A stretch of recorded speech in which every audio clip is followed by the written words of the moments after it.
नमस्कार, आप देख रहे हैं गुड मॉर्निंग टीवी और मैं आपके साथ अभिषेक तिवारी। मौसम में भले ही थोड़ी सी ठंडाहट आ गई हो पानी बरसने के कारण, पानी गिरने के कारण, लेकिन राजनीति दिनों दिन गर्म होती चली जा रही है। इसी बीच आज हमारे साथ मौजूद हैं मध्य प्रदेश शासन के पूर्व मंत्री और रीवा विधायक राजेंद्र शुक्ला जी। इन्हें सीधी लोकसभा सीट का प्रभारी भी बनाया गया है और रीवा लोकसभा सीट इनका गृह क्षेत्र है। तो आइए जानते हैं कि दोनों सीटों में किस तरह का माहौल है, किस तरह की रणनीति है और किस तरह की रणनीति के साथ भाजपा मैदान पर उतर रही है। बहुत बहुत स्वागत है सर आपका। सबसे पहला मेरा सवाल ये है आपसे कि किस तरह की रणनीति है। 8 की 8 सीट रीवा में और ज्यादातर सीटें सीधी में भी आपने जीती है, तो ऐसे में सबसे पहले भाजपा का माहौल कैसा देखते हैं आप?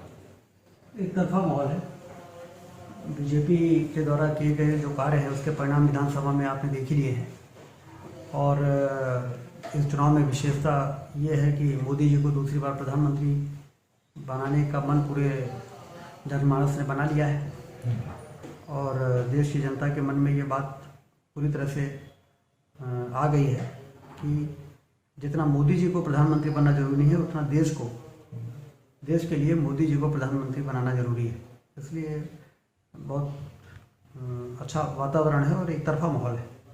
रीवा और सीधी दो लोकसभा सीटों की बात करें तो ज्यादा चुनौती आपको कहां समझ में आती है? क्योंकि एक तरफ तो पूर्व नेता प्रतिपक्ष और कांग्रेस के दिग्गज नेता अजय सिंह राहुल है मैदान पर और दूसरी तरफ सिद्धार्थ तिवारी, नया चेहरा लेकिन राजनीतिक घराना बड़ा।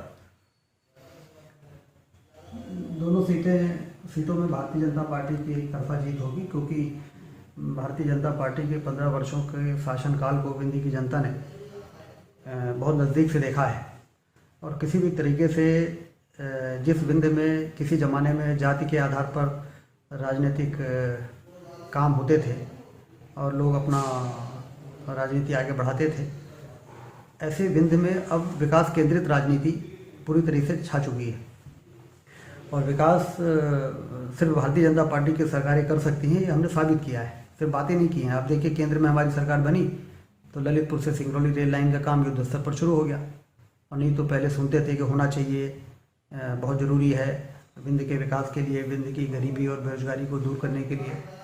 इसी तरह से बाणसागर का हाल जनता ने देखा है कि पहले बंद पड़ी थी, जब हमारी सरकार आई तो शानदार सड़क बन के बाणसागर की नहरों का जाल पूरे ज़िले में बिछ चुका है। तो इंफ्रास्ट्रक्चर की क्रांति जो देश के लिए ज़रूरी है, जो देश की अर्थव्यवस्था को और विकास की दर को बढ़ाने का काम करती है, वो विंध्य क्षेत्र में जिस तरीके से किया गया है, अब विंध्य की राजनीति विकास केंद्रित राजनीति हो गई है और इसी का फायदा भाजपा को मिल रहा है और मिलेगा। लोगों के बीच जब हम जाते हैं तो एक सवाल ये रहता है कि विकास शुक्ला जी का है, ठीक है, लेकिन जनार्दन मिश्रा जी भी उसी विकास को दिखाकर आगे बढ़ रहे हैं। तो क्या ये बात कि मिश्रा जी ने ऐसा कुछ काम बड़ा नहीं किया है विकास का? विपक्ष भी ये सवाल, सिद्धार्थ तिवारी से हमारी बात हो रही थी, उन्होंने कहा कि वो शुक्ला जी के आपकी बैसाखी पर चल रहे हैं। तो इस सब के बीच आप क्या क्या कहना है? देखिए, जनार्दन जी बहुत ही वरिष्ठ नेता हैं। 17 साल की उम्र में जो व्यक्ति लोकतंत्र को बचाने के लिए जो आंदोलन चला उसमें मीसा में 19 महीने जिस व्यक्ति ने जेल में काटे हों, उसके बारे में कोई भी हल्की टिप्पणी करना अपरिपक्वता है। जहाँ तक विकास हमने किया या जनार्दन जी ने किया, लेकिन कुल मिला के ये सबको मानना पड़ेगा कि भारतीय जनता पार्टी की सरकार ने किया है। हम भी भारतीय जनता पार्टी की सरकार में विधायक रहे, मंत्री रहे और जनार्दन जी भी भारतीय जनता पार्टी की सरकार में सांसद रहे और जो काम है आज मऊगंज हरमना और इधर चाक घाट 4 लेन की शानदार सड़क बन के तैयार हो गई है। तो ये तो मानना पड़ेगा कि हम लोग जब आते हैं तो कुछ अलग तरह का काम करके दिखा देते हैं, सिर्फ बातें नहीं करते, ज़मीन पर उतारते हैं। और जब लोगों ने ये देखा तो विंध्य जो विकास का छूता रहा, जो विकास के लिए तरसता रहा, उसको भरोसा हो गया कि जो विकास वास्तव में विंध्य के लिए ज़रूरी है वो भारतीय जनता पार्टी की सरकार ने किया। और जनार्दन मिश्रा जी को इस बात का तो श्रेय देना पड़ेगा कि उन्होंने 3 सवारी ट्रेनें जो रीवा की बहुत बड़ी मांग रही, गुजरात से जोड़ने वाली, बड़ौदा, राजकोट, इन ट्रेनों को उन्होंने शुरू किया। व्यापारियों में बड़ा हर्ष है और रीवा से मिर्ज़ापुर रेलवे लाइन के सर्वे का काम उन्होंने शुरू कराया। मनगवा से चाकघाट, आपको ध्यान होगा, रोड शुरू हुई फिर बंद हो गई थी, उसको दोबारा शुरू कराने में उन्होंने मेहनत की। तो ये भारतीय जनता पार्टी की सरकारों को श्रेय है और हम सब उसके अंग हैं। अजय सिंह राहुल जो कि बड़े कांग्रेसी नेता हैं, इस बार वो कह रहे हैं, एक सभा में वो कह रहे थे कि हम चुनाव हार गए, अगर ये मेरा आखिरी चुनाव है, अगर चुनाव हार गए तो हमारा कुछ नुकसान नहीं होगा, क्षेत्र की जनता का नुकसान है। दूसरी बात यह है कि विधानसभा चुनाव में जब वो चुनाव हारे तो उन्होंने कहा कि हम क्षेत्र में जा नहीं पाए, घूम नहीं पाए। आप जबकि पूरी तरह से सक्रिय है, तो आपको लगता नहीं कि चुनौतियां काफी बड़ी हैं और इमोशनल कार्ड भी उनके द्वारा खेला जा रहा है? जो उनके बयान में उन्होंने बहुत बड़ी चूक की है ये कह के कि हमारा कोई नुकसान नहीं होगा।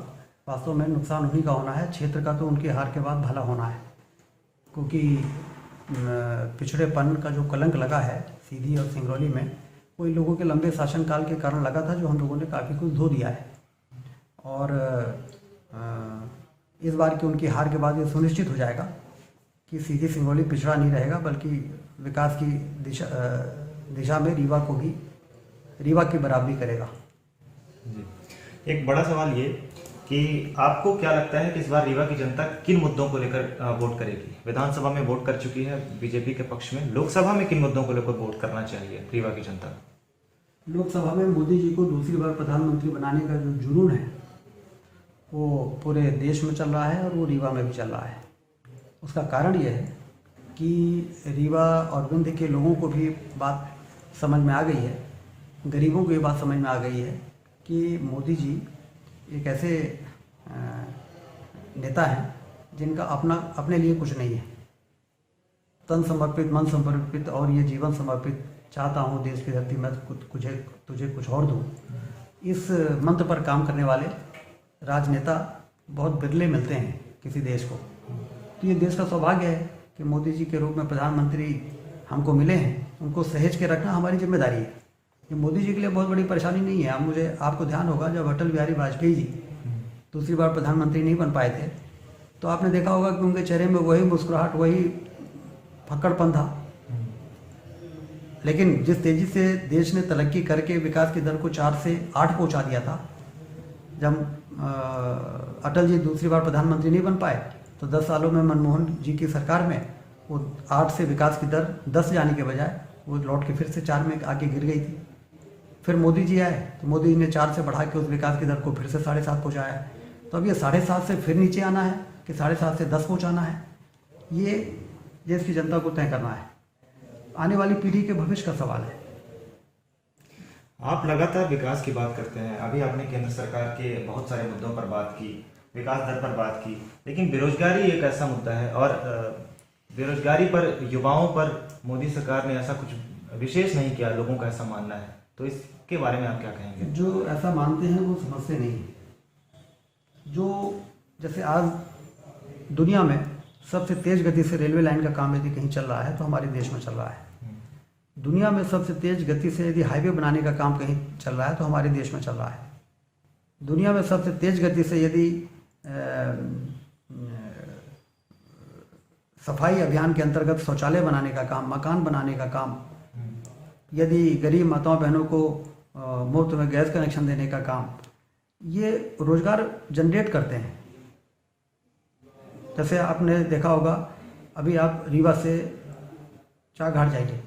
मैं एक दिन गया था इंस्पेक्शन करने और वहाँ पर मैंने एक जगह खड़े होकर कहा कि ये काम कब तक पूरा होगा, तो देखते देखते 100-150 लोग वहाँ पे आ गए। उसमें से बहुत सारे लोग रीवा के ही थे, तो हम मतलब 90% लोग रीवा के थे। तो हमने कहा आप लोग क्या कर रहे हो यहाँ पे? कि हम लोग इसी रोड में कोई सुपरवाइजर है, कोई इंजीनियर है, कोई स्टोर कीपर है, हम लोग सब काम कर रहे हैं। भैया ये रोड शुरू हो गई तो हम लोगों को काम मिल गया। तो जो विकास की क्रांति, अधोसंरचना के कामों में जो गति आई है, रीवा में 16 प्लांट बना। 16 प्लांट बना तो 2000 लोग काम कर रहे हैं, तो 1600 लोग रीवा के काम कर रहे हैं। टाइगर सफारी बना, 250 लोगों को नए तरीके से भर्ती हुई।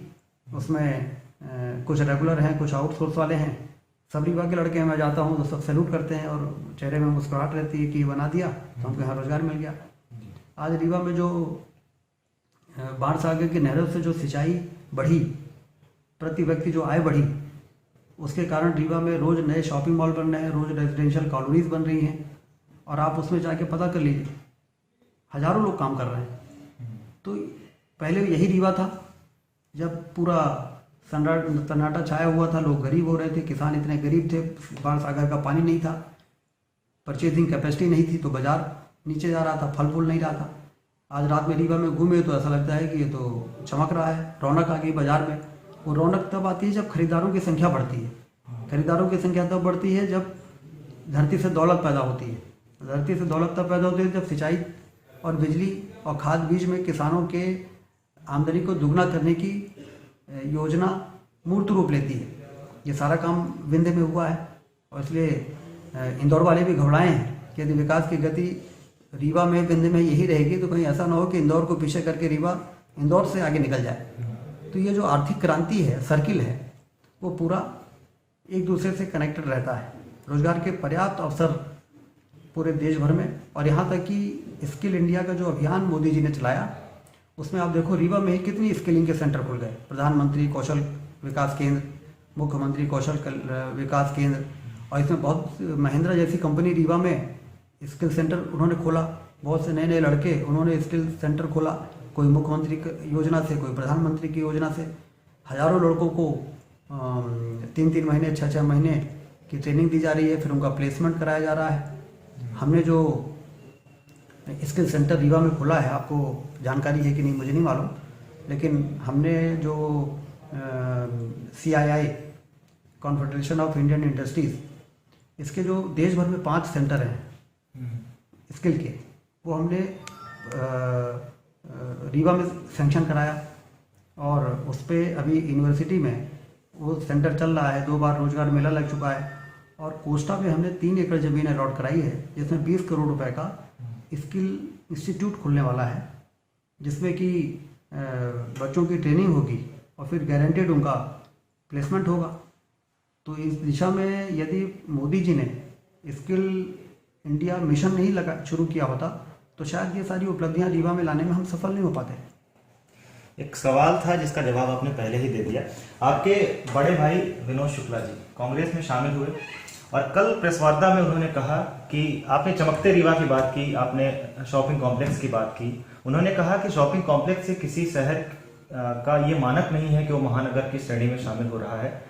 युवाओं के लिए क्या किया गया, इसके डेवलपमेंट के लिए क्या किया गया उनके द्वारा, बेरोजगारी के लिए क्या किया गया। उन्होंने ये कहा कि किसी महानगर को बनने के लिए केवल शॉपिंग कॉम्प्लेक्स और इस तरह की चीजें पर्याप्त नहीं है। तो इस आरोप के बारे में आप फिर क्या कहेंगे? आपके बड़े भाई हैं, आरोप इसलिए और ज्यादा बड़ा है। हमने आपको सिलसिलेवार पूरी चीजें, हाँ बिल्कुल, वही मैंने कहा कि जवाब आपने पहले जो हमने जवाब दिया, यदि उससे किसी को समझ में नहीं आता तो फिर बाकी उसके आगे मुझे कहने की जरूरत नहीं है। क्योंकि मैंने एक दिन कमलनाथ जी का ही एक बयान पढ़ा था कि बाज़ारों में रौनक तभी आती है जब लोगों की पेइंग कैपेसिटी बढ़ती है।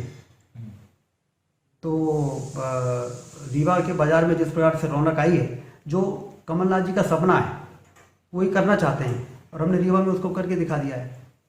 बाज़ार की रौनक से ये समझ में आता है कि यहाँ लोगों की खरीद की क्षमता कितनी है, और रीवा में खरीद की क्षमता बढ़ी क्योंकि हमने क्या है, आप एक फैक्ट्री लगाओगे 2000 करोड़ का इन्वेस्टमेंट करके फैक्ट्री लगाओगे आप, जैसे हमने सोलर प्लांट लगाया, 2000 लोगों को रोजगार मिला है, 4500 करोड़ का निवेश आया।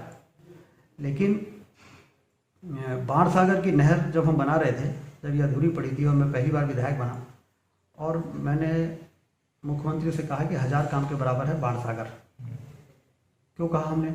क्योंकि हमें मालूम था कि बाणसागर की नहरों का जाल जब बिछ जाएगा तो ये 4000 करोड़ के निवेश वाले सोलर प्लांट जो 2000 लोगों को रोजगार दे रहा है, बाणसागर से 2 लाख लोगों को रोजगार मिलेगा। क्योंकि उनकी आमदनी जब बढ़ेगी तो वो किसान जो अभी नौकरी के लिए मारा फिर रहा है, वो 2-4 लोगों को नौकरी देने की पोजीशन में हो जाएगा।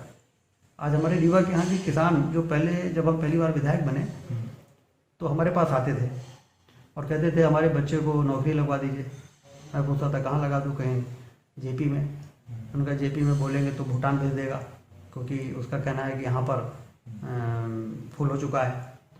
तो वो अपने 20 साल के लड़के को, जो कलेजे का टुकड़ा होता है किसी भी व्यक्ति के लिए, उसको भूटान भेजने के लिए 6000-7000 रुपये की नौकरी में तैयार हो जाते थे। वही किसान जब बाणसागर का काम हमने पूरा करा दिया और फिर हमने दौरे के दौरान उनसे पूछा कि बच्चे को भूटान भेजना है क्या, तो मुस्कुरा के कहता है कि अब तो 2-4 लोगों को नौकरी हम ही रख लेंगे, अब बच्चे को 6,000 के लिए भूटान नहीं भेजेंगे। ये बाणसागर का कमाल था, जिसने हमारे किसान को समृद्ध किया, वहाँ पर रोजगार के अवसर पैदा किया और बाजार में उसने इतना निवेश किया कि बाजार में व्यापार बढ़ा तो रोजगार के अवसर बढ़े। भाई एक व्यापारी कपड़े का यदि महीने में 20 लाख रुपए का कपड़ा बेचे और वही यदि 2 करोड़ का बेचने लगे तो जो काम पहले 2 लड़कों से वो कर पाता था अब वो 6 लड़कों से कर रहा है, तो 4 लोगों का रोजगार तो बढ़ा। तो इसलिए ये बहुत ही बेसिक कॉन्सेप्ट है कि जब व्यापार बढ़ता है तो रोजगार के अवसर बढ़ते हैं। आप रीवा के विकास की बात करते हैं, आप रीवा मॉडल की बात करते हैं, लेकिन वहीं कांग्रेसी कहते हैं कि हम रीवा में छिंदवाड़ा मॉडल लाएंगे। आपके बड़े भाई ने भी कहा और यहाँ के युवा प्रत्याशी सिद्धार्थ तिवारी ने भी कहा कि अगर मैं सांसद बनता हूँ तो मैं चाहूंगा कि छिंदवाड़ा मॉडल को रीवा में लाया जा सके। तो इस विषय पर आप क्या कहेंगे और क्या कहना है? लेकिन मैंने तो ये सुना है कि जब यहाँ के नेताओं ने हार के बाद कमलनाथ जी को कहा कि ईवीएम के कारण हार गए तो उन्होंने कहा कि ये बेकार की बातें मत करो, रीवा में विकास बहुत हुआ है। वो भी स्टडी करा रहे हैं कि रीवा में विकास का इतना ज़बरदस्त काम कैसे हुआ है और मुझे लगता है कि उनको बहुत कुछ रीवा से सीखने को मिलेगा जो वो छिंदवाड़ा में लागू करेंगे। ये बिल्कुल वाइस वर्सा है, वो छिंदवाड़ा में भी रीवा मॉडल लाने की कोशिश करेंगे, ये कहना है मंत्री जी का, पूर्व मंत्री जी का। आपसे एक सवाल ये कि 8 की 8 सीट आपने जीती, लेकिन प्रदेश में कांग्रेस की सरकार है। रीवा के नेताओं का जिस तरह से पलायन हुआ है अलग अलग पार्टियों से, सपा से, बसपा से, लगातार लोग कांग्रेस की तरफ बढ़ रहे हैं। लोग बढ़े या ना बढ़े ये चर्चा का विषय नहीं है। चर्चा का विषय ये है कि अलग अलग नेता हर विधानसभा क्षेत्र के कांग्रेस की ओर जाने की कोशिश कर रहा है। तो इसका सबसे बड़ा कारण आप क्या मानते हैं? कांग्रेस की तरफ जा रहे हैं हर नेता। देखिए, आपने खुद ही कहा कि 8 में 8 सीटें भाजपा यहाँ जीत चुकी है, तब उनको ये लगता है कि भाजपा में शायद चुनाव लड़ने की इच्छा जिसकी है उसको मौका नहीं मिल पाएगा और मैदान खाली है। कांग्रेस में सब हारे हुए बैठे हैं, सबकी टिकट अगली बार कटेगी तो हमको टिकट मिल सकती है। इस उम्मीद से मुझे लगता है कि उधर जा रहे हैं, क्योंकि वहाँ मैदान खाली है तो यहाँ सब कुछ भरा हुआ है। बहुत बहुत धन्यवाद। ये थे हमारे साथ मध्य प्रदेश शासन के पूर्व मंत्री राजेंद्र शुक्ला जी। इन्होंने बहुत सारे मुद्दों पर बेबाक बयान दिए अपने। इन्होंने कहा कि अजय सिंह क्यों नहीं जीत पाएंगे, रीवा में किस तरह का काम हुआ है और यहाँ के प्रमुख मुद्दे क्या है, यहाँ के प्रत्याशी क्या सोचते हैं, इस विषय पर ध्यान नहीं दिया जाना चाहिए। उन्होंने कहा कि विकास के मोहर पर, विकास के वादे पर और नरेंद्र मोदी के चेहरे पर एक बार फिर से जनार्दन मिश्रा जी जीतेंगे और कांग्रेस की हार होगी। तो देखना है कि ये इनका बयान कितना सही होता है, चुनाव के बाद पता चलेगा। लेकिन इसी तरह की सियासी खबरों के लिए बने रहें गुड मॉर्निंग टीवी के साथ। धन्यवाद।